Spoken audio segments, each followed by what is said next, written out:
Evidence for supernovas near Earth, presented by Science at NASA.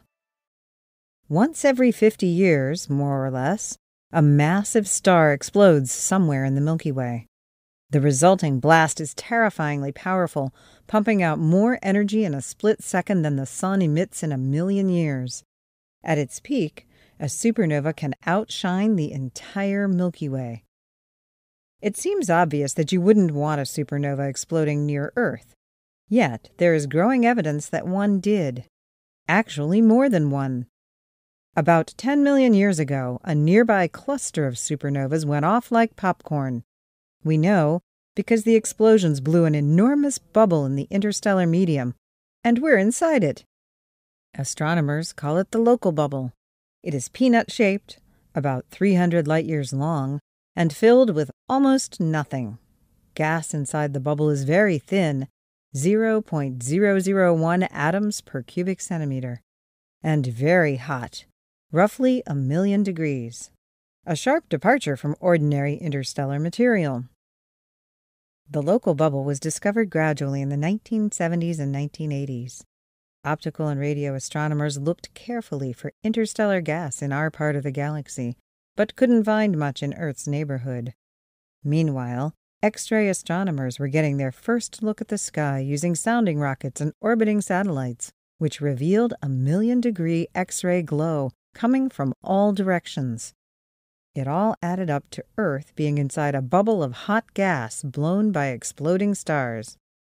However, not all researchers agreed. Within the last decade, some scientists have been challenging the supernova interpretation, suggesting that much or all of the soft X-ray diffuse background is instead a result of charge exchange, says F. Scott Porter of NASA's Goddard Space Flight Center. Charge exchange. Basically, it happens when the electrically charged solar wind comes into contact with a neutral gas. The solar wind can steal electrons from the neutral gas, resulting in an X-ray glow that looks a lot like the glow from an old supernova. Charge exchange has been observed many times in comets.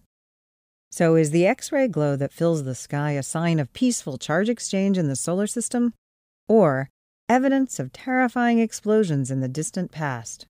To find out, an international team of researchers, including Porter, and led by physics professor Massimiliano Galeazzi at the University of Miami and Coral Gables, developed an X-ray detector that could distinguish between the two possibilities. The device was named DXL, for Diffuse X-ray Emission from the Local Galaxy. On December 12, 2012, DXL launched from White Sands Missile Range in New Mexico atop a NASA Black Brant 9 sounding rocket, reaching a peak altitude of 160 miles and spending 5 minutes above the Earth's atmosphere. That was all the time they needed to measure the amount of charge exchange X-rays inside the solar system. The results, published online in the journal Nature on July 27th, indicate that only about 40% of the soft X-ray background originates within the solar system. The rest must come from a local bubble of hot gas, the relic of ancient supernovas. Obviously, those supernovas were not close enough to exterminate life on Earth, but they were close enough to wrap our solar system in a bubble of hot gas that persists millions of years later. This is a significant discovery, says Galeazzi. It affects our understanding of the area of the galaxy close to the Sun, and can therefore be used as a foundation for future models of the galaxy structure. Galeazzi and collaborators are already planning the next flight of DXL, which will include additional instruments to better characterize the emission. The launch is currently planned for December 2015. For updates from the local bubble, stay tuned to science.nasa.gov.